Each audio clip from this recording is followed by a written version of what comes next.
Good morning, good afternoon, good evening, whenever you happen to be listening and watching another interview from the SIL. I am delighted to be able to say that this evening I am joined by SIL Division 2 side Thurston player manager, I should say, Luke Reilly. How are you doing, Luke? You well? Yeah, I'm good. Good evening.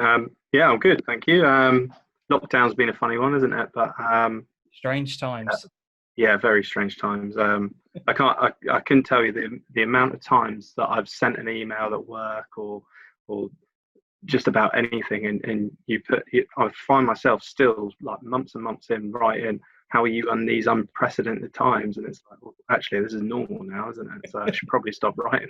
It's slowly starting to become normal. And when I first heard that term, the new normal, I hated it. But now I completely understand why, because the amount of times I'm out in the streets and if someone's walking in the same direction, is coming into past of me, I'm like darting across the road. Yeah. Anywhere near anyone. It's just mad, isn't it? It is. But and you don't even second guess it anymore. You don't question why someone's like running across the other side of the street because you're running down the street.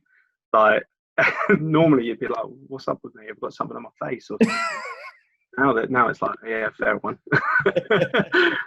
So for yourself, I mean, you mentioned about kind of work there and whatnot. How are you kind of coping without football? Because it's one of the questions I kind of ask everyone that comes on the show.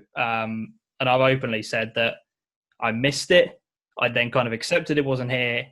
And now I'm just itching to get back. I'm so desperate to start watching some football again. For you, still being a player, how are you coping with it? Well, I mean, in terms of playing, like you'll never be able to replace it. You can't replace it. And I think the WhatsApp group and things like that, we've done like quizzes on Zoom and things like that with the lads and that interaction with the lads, and it's good. It's a laugh. It's better than like isolating in your house on your own, I suppose. Yeah. And like staring at a wall, but at the same time, it's not going out playing football with one another and having that feeling when you come off a pitch when you've won. Although it's quite hard to remember that after last season, if I'm honest. We'll get into that. Yeah. But you still, even when you lose, you might be wound up in that, but you go down the pub and you have that social with the lads, and you quickly forget about it. But so I haven't even tried to replace it with anything, because you don't get it. You just don't get the same thing. No, definitely. You mentioned it, so let's talk about it. Last season for the club, it wasn't the most successful campaigns. Looking from the outside in, I mean, if I'm just going to go and have a look at the league table whilst I'm talking here. 13th place with 3 wins, 1 draw, but 15 defeats for the club. And I noticed that there was an asterisk next to your points as well, but we won't kind of go into that part of it. But admin error. Right, admin error. Okay. For you, looking back at last season, how do you reflect on it now that it's come to an end? It looks as if the league has made the decision that the teams will not be relegated from each division. Now, obviously, that's still to be confirmed at the AGM, and we'll find out more in the upcoming weeks, etc. But how do you reflect on last season? Well, a lot of frustration, and that's not just from sort of a management point of view, whether it's me or Tom. That's from players as well, like a whole lot of frustration. I think that would, if you could pick one word up to put it down, it was that. Right. We sort of went into the season feeling pretty confident, and yeah, we were obviously wrong. But I mean, there was a lot of, I think that frustration turned into wanting to win so bad that we were just almost like so desperate to win. We were going attack at one point. Right. We were so open defensively, and we'd do that, and we'd be all right for 10-15 minutes in a game, 20 minutes, half a game, and then we concede, and that was like game done. we're going to lose here. We're going to lose, and not just like lose. We're going to lose by like 6-7 goals. And that was really concerning. Really concerning. I think our first game of the season was at home to Bedricks. Yeah. And they're a team that we felt that actually we can match them on the previous season. Yeah. And we went 1-0 up. We had a pretty solid half. We were 1-0 up at half time. And then we conceded a goal, and that was that. That was like floodgates, 6-1, bomb, done. And that sort of sums it up, really. In terms of the majority of the season, I think that frustration got to not only the players, but like managers as well. I know Tom, various with work and whatnot, he had to sort of take a step back, take a step away for a short period of time. That's sort of when I stepped in as player manager. Initially, it was just until the end of the season. Right. So I think there was only sort of 5 games or something like that. Maybe because I'm a defender, my first thought was like, we need to stop people scoring goals. Yeah. So we looked at that and we built on that. And looking back towards before it just finished, we were looking in a lot better shape. The unit, the team, the togetherness was much different. Just through like the confidence of not conceding every time someone attacks. And yeah, so we got a win in our last game against Stonham. And we put Brantford Road Old Boys, we took them pretty close. So, and they're a good team. So yeah, interesting season. I don't think it really reflects us in a way, going on previous seasons. But it is what it is. I mean, if things go to plan at the AGM, we're very lucky boys when it comes to next season. And hopefully we can do ourselves some justice. Yeah, because I spoke to Matthew from Grunsborough, who's obviously the recently appointed manager, and he was saying that the season that they got relegated, something very similar to you. The moment they conceded, it was just like oh God, here we go again. I mean, how do you even begin to kind of snap that out of players? Because as you said, you changed things around a little bit, and things started to slightly improve. So how do you even go about that? A lot of it comes down to mindset. You know, a lot of it comes down to mindset, I think, and how you deal with that sort of adversity. And sometimes when people are in that way,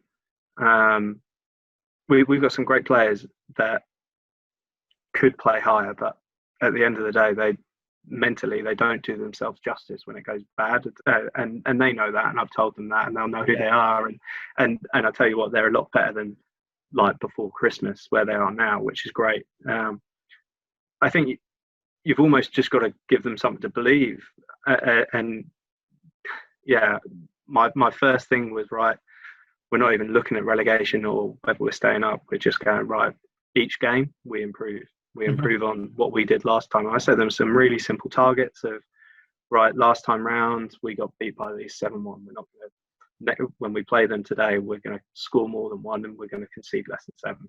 Yeah. And even if you get beat 5-1, that's better than last time. And then confidence starts to grow and they start believing in what they're actually turning up and playing for against and themselves. So that was my aim, and I think we sort of did that. We started that ball rolling. We got a bit of momentum behind that. Yeah, that's all you can do, really. I think it is quite hard to do that. You've got to turn that confidence around, but we managed to do it a little bit. Yeah, definitely. Just very quickly, how have you found management? Because I can imagine it's a completely different ball game and maybe a bit of an eye opener for who you are as a player as well. Yeah. Some aspects of it I've been quite surprised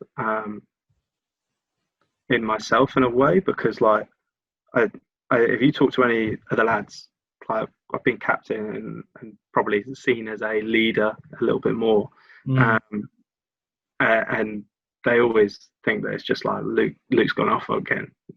He's gone mad again type thing. And I think I've softened up a little bit almost, and well, I've tried to, which is quite surprising. But do you know what? Like the lads, although we didn't like just turn it around like that and we're winning games, the lads made it easy in a way because they got behind it, and they got behind. Like I set out, right, we're going to improve, we're going to be together, we're going to do it as a unit, and we're going to enjoy it. Yeah. And they're the goals that we set out, and they got behind it from the off. And the fact that they got behind it made it easy in a way, to a certain degree. And then the hardest bit is like our last game against Stonham was a killer. We had like, we can obviously only have 5 subs, and we'd gone from a situation where before Christmas and in January we had like 11, with like scraping 11. So the team sort of picks itself, and then the last game I had a little niggle, so I wasn't playing. We were missing someone else, so they weren't playing, and I still had to turn to Will, who'd been fantastic since he came and joined us. I had to turn to Will and say, look, I'm sorry that you were the last one to reply. There's no space in the squad for you. Wow. He still turned up and still cheered the lads on and had an input. That's good. That was the hardest thing, to turn around to Will and say, look, I'm sorry, mate, but can't have a game today. Yeah. Which is weird. Definitely. And before we kind of move on to the next topic, just in terms of this kind of pre-season and whatnot, how difficult is it for a club to potentially look at next season and look at players you can start bringing in, who you're not going to be keeping at the club, etc., when you don't even know when the start date is? That must be really odd. I don't know how else to kind of describe it. It's odd because you know that it's not, well, I think in my head I know that it's not going to start at the end of August. Right. But you almost like, everyone sort of knows that now. And are on the same page that it might not start at the usual time. So you can still like approach clubs and have conversations with clubs and say, look, we'll have a pre-season friendly on this date. Obviously, we'll book it in for this date. However, if it doesn't happen, we'll move it to whenever it is. And then we'll go from there. In terms of bringing players in, I haven't, other than a goalkeeper, there hasn't been anything where I've gone like, right, I need to bring in X, Y, Z. Oh, okay. Right. So from my point of view and Tom's point of view, we've sort of had that discussion, and we've had it regularly as well, and sort of said, look, actually, it was shaping up pretty good. But we're looking not too bad. Everyone's engaged still. Everyone is playing a bit of a part in our charity thing, which is good to see. And yeah, we found a goalkeeper, so I'm pretty happy. Obviously, if Messi turned around and said, "Oh, can I come and play for Thurston FC?" We'd make it happen. But I don't think that's going to happen, is it? Unfortunately. Well, you never know. You never know. If Messi, if you're watching this, mate, there's a club that wants you. Yeah, you can play centre half instead of me. So let's kind of go on to the reason why you wanted to come on and talk to myself today. There is a reason why you'd wanted to come on, and the club is doing amazing work in terms of raising money for a charity called Calm Zone. Yeah. Or Calm. Now, talk to me about what the charity is, why it kind of means so much to you, and just kind of let everyone know what it is, because you guys have raised £1,000 so far. Yeah, over that, nearly at the 1,500 mark now. Wow. So yeah, it's been amazing. So Calm is stands for Campaign Against Living Miserably. It is aimed at preventing male or young male suicide. So obviously in the UK, sort of males under 45, it's the number one killer, which is quite shocking, really. When you think of like all the headline news about sort of stabbings or whatever it is, gang culture, and various other things, and you think about sort of how many people die on the roads each day, but suicide takes more men under 45 than anything. Yeah. So that's quite shocking, and yeah. So they sort of are aiming at preventing that. So they have a helpline, they have a web chat helpline as well, for people. Obviously, if you're in that state of mind, you maybe don't want to pick up the phone and talk to people. It's all completely free when you ring them, and they do amazing things with that. So I think it's something like 2018, it was like 675 suicides were prevented through their helpline and web chat. Wow. And I think the previous year it was a smaller target, but there was a significant jump into 2018, and they're the latest figures. Obviously, they haven't released 2019 figures yet, unfortunately. Yeah. For us to compare, but yeah, you'd hope that that's creeping up again if they're preventing suicides. And it's not only that sort of thing that they're doing, looking at preventing. They also provide sort of bereavement support for families that have been unfortunately directly affected by sort of suicide. So there's that as well, and they do it in a number of ways. They've got quite close links to football, right? And yeah, that's the charity, and we picked it. We sort of when we were talking about doing a potential charity sort of fundraiser. Yeah. We were sat there talking on the chat, and sort of there was a few sort of the more commonly known charities that popped up. Right. And I'm not saying that they're any less of a cause or anything like that, but Calm popped up, and it was like, right, actually all of us can relate to that because we're all young men. Mm-hmm. We're all young men that are living in a time that is very, very strange, especially at the moment. Yeah. And sort of mental health in general is something that I'm quite passionate about. Previous work with sort of young people at colleges, working with the Prince's Trust and things like that. It's an ever increasing thing. So yeah, we went for that one, and yeah, that's how it came about. Because I think it's now something I think more and more people are starting to open up and talk now, whether or not that's in public or whether they decide to have that conversation to family members or to just somebody completely independent. But I think the awareness is now starting to reach people. However, there is still a massive stigma attached to it.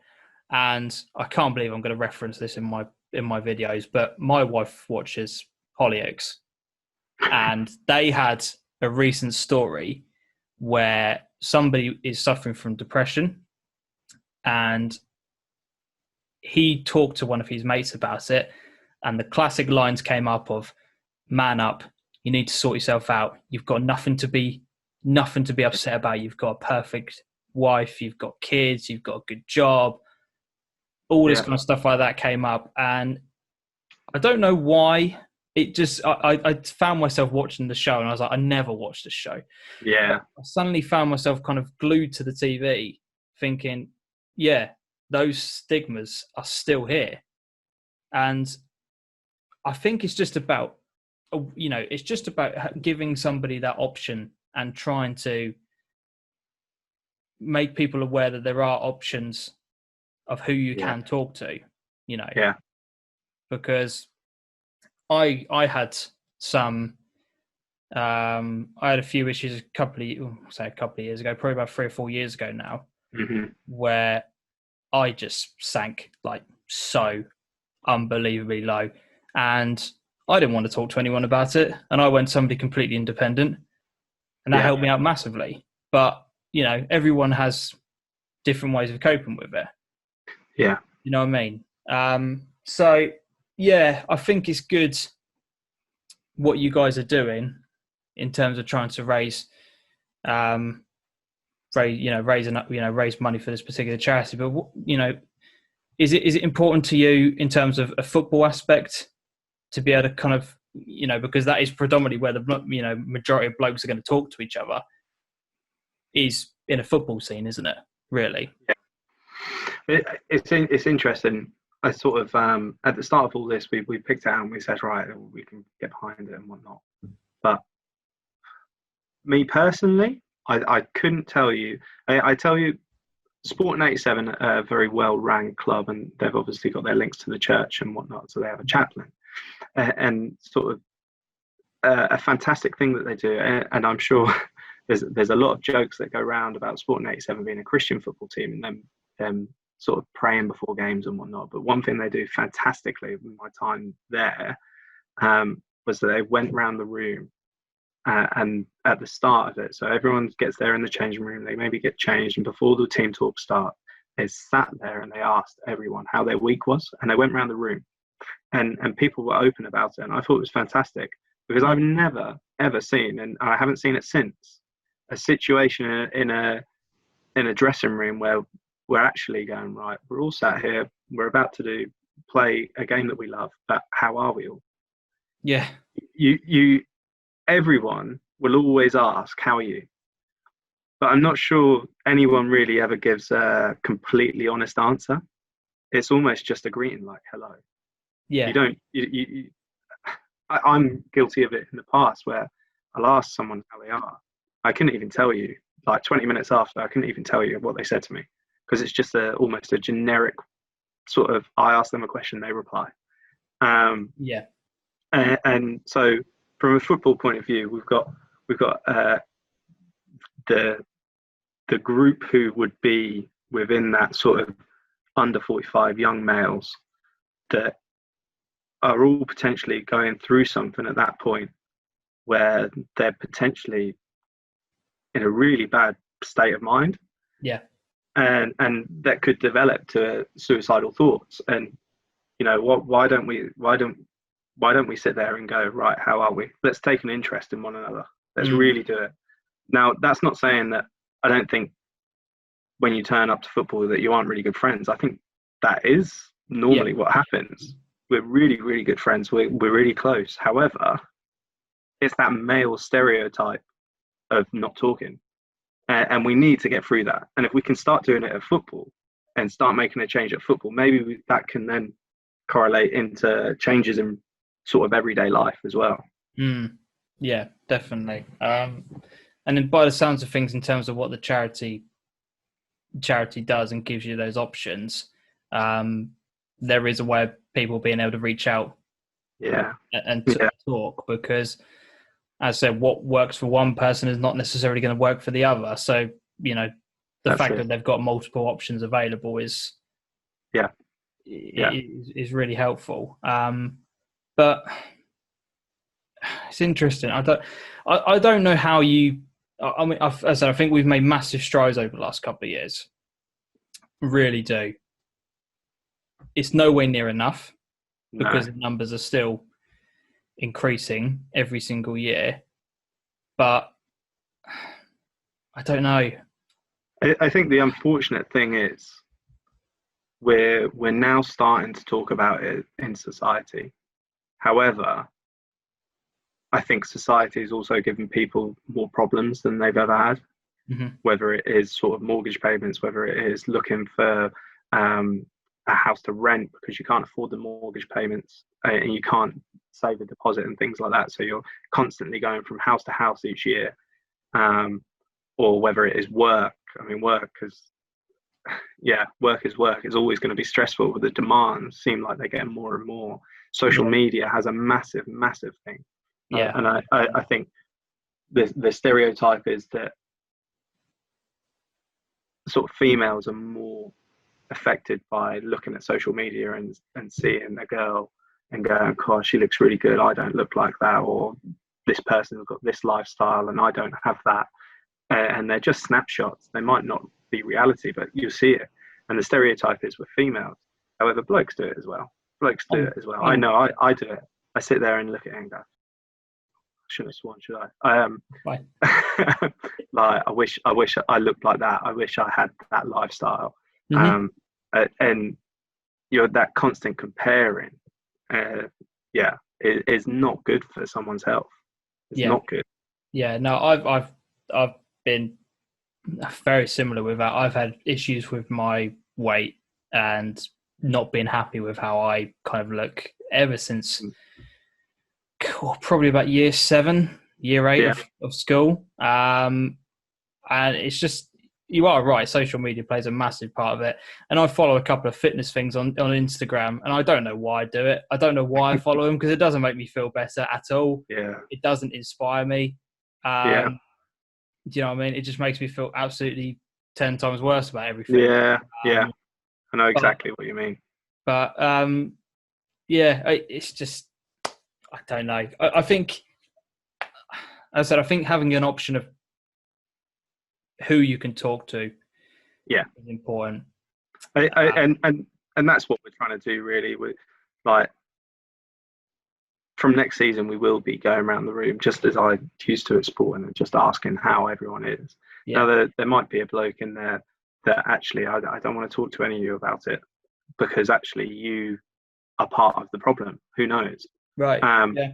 but we've also got to raise the awareness of those independent people that they can go to and for free and talk to. And Calm's a fantastic charity for that.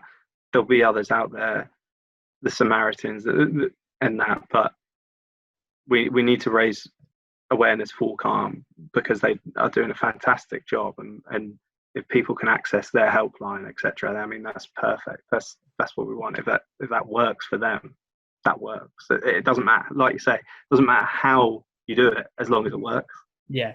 I'm going to put a link to the website and for the charity donations that the club is still doing. I know you're working towards 2,000 now, aren't you? 2,000 Yeah, pounds. yeah, Kind of as a yeah. goal. So yeah, it was 1,000 the target. We went past that last weekend, but we reset the target at 2,000. So yeah, any donations, and like sort of they break it down for you, and like £8 could potentially be a call. It pays for a call that one of their operators can take that saves someone's life. I mean, £8 is not a lot. We would normally like spend that at the pub easily, Mm-hmm. and we can't go to pubs at the moment. Yeah. Yeah. Very true. And so there's 24 quid for helping 4 families with their bereavement of losing a dad or a husband and things like that, or a son. I mean, that's incredible. Yeah. Yeah, definitely. So I'll put the link for the website. If anybody wants to go and have a look, if anybody is feeling like that and they don't know where to turn to, go to the site, have a look, see whether or not something like that would be of benefit to you. I don't know. My DMs are open. If anybody wants to talk to me, then you can. I won't have the answers. I won't have maybe what you're looking for, but if it's just someone you want to offload some thoughts and just want to verbalize something, and everything that comes into my DMs is confidential. So let me, if you want to speak to me, the option is available. And as I said, I think talking is half the battle when it comes to this. And just getting it off your chest. I felt a massive sense of relief when I finally admitted that I needed to talk to someone. Yeah. Having that first meeting was daunting. I'm not going to lie. It was one of the worst days of my life going to that meeting. But then once you kind of leave that room, I don't know, others might have different experiences, but for me, it just felt like a massive weight had just gone off my shoulders. Yeah. I'm okay now. Not, it hasn't always been like that. And I think these testing times and the new normal is only going to potentially make things worse for a lot of people.